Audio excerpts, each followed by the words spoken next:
Mike, congratulations on such a powerful and emotional film. Thank you. Where did the original idea come from? Is it something that's been percolating in your head for a while? No, it's hard to say really. I mean, I suppose the film isn't an idea. It's drawn from a whole lot of feelings about stuff, and as you know, I mean, we make these films of mine by the process of going. We make them as we go along. It grows, and so it makes you tap into and tease up to the surface all kinds of stuff, and so it's not the kind of film where you could say it's an idea as such.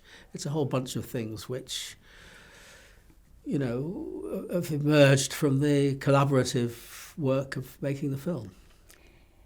I think this is probably the first time that you've made a film in the contemporary setting for actually quite a while. I think the last one was probably Another Year, which was 2010. That's right, something like that.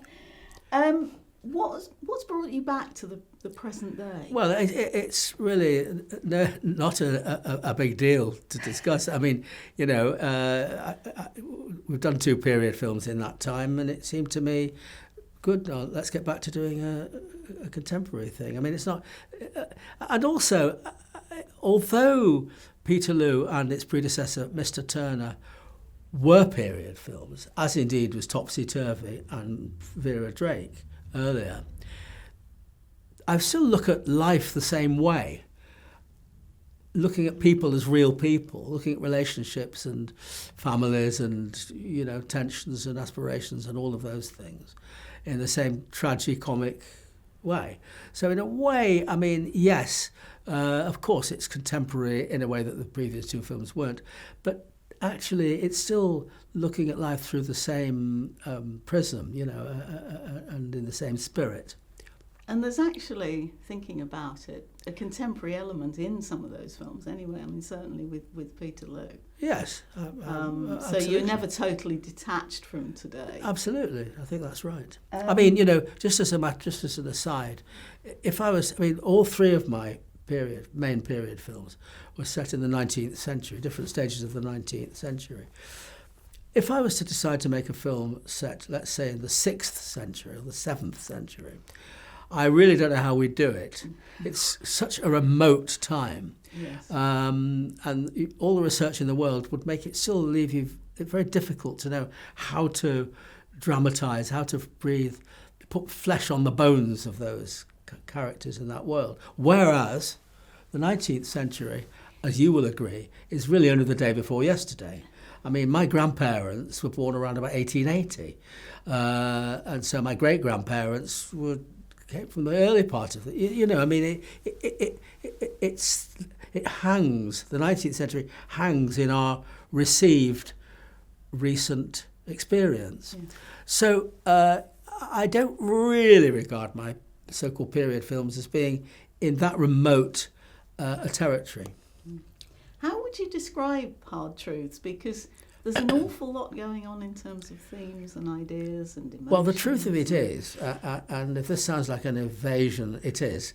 It's not very honest of you. It's not. It's not for me to describe it really. I mean, it's there for you, the audience, to experience it and react to it however you want. I wondered if there was any element in making this film of a learning process for you. I mean, the thing I'm thinking of particularly is the language. There always is. For me, filmmaking is always a learning curve.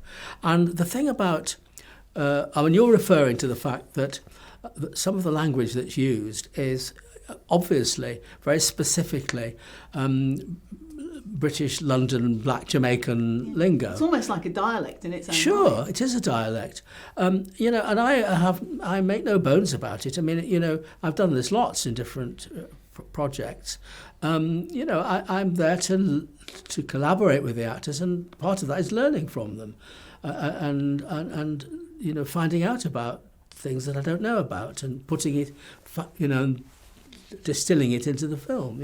So full of surprises and very educational for me.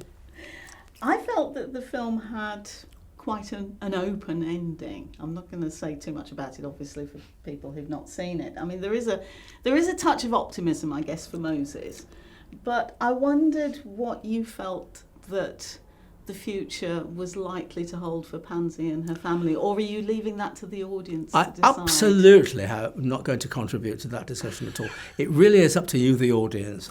We get to that point, I hand it over to you, and you must take it away, ponder it, discuss it, argue about it, dream about it, curse it, celebrate it, do whatever you like, because that's your prerogative. I guess once it's sort of out there, it belongs to us. Absolutely, that's exactly. I couldn't put it better myself. I've got to admit now that I have asked this next question of Marianne and Michele as well. But after I saw the film, I started thinking about those sort of everyday things that everyday things that irritate people and annoy us, and I then thought of how Pansy would react to that because she struggles with everyday life.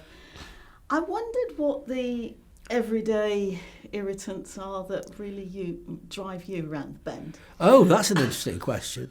Goodness, where do we start? I don't know. I mean,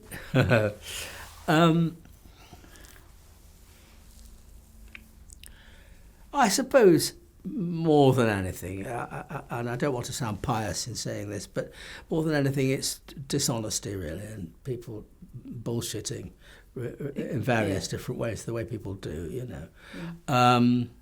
That's the main thing, really, I would say. And do you ever react, or do you just sort of mutter under your breath, or depends, withering look like us Brits tend to do? Depends on the circumstances. There are times when it is appropriate to come back at somebody, but you know, I'm not a whinger, so I haven't got a great deal to contribute to this. See, I'm awfully glad you didn't say that being interviewed was one of the things that drives you around the bend. No, I'm too polite to say that. That's a very honest answer.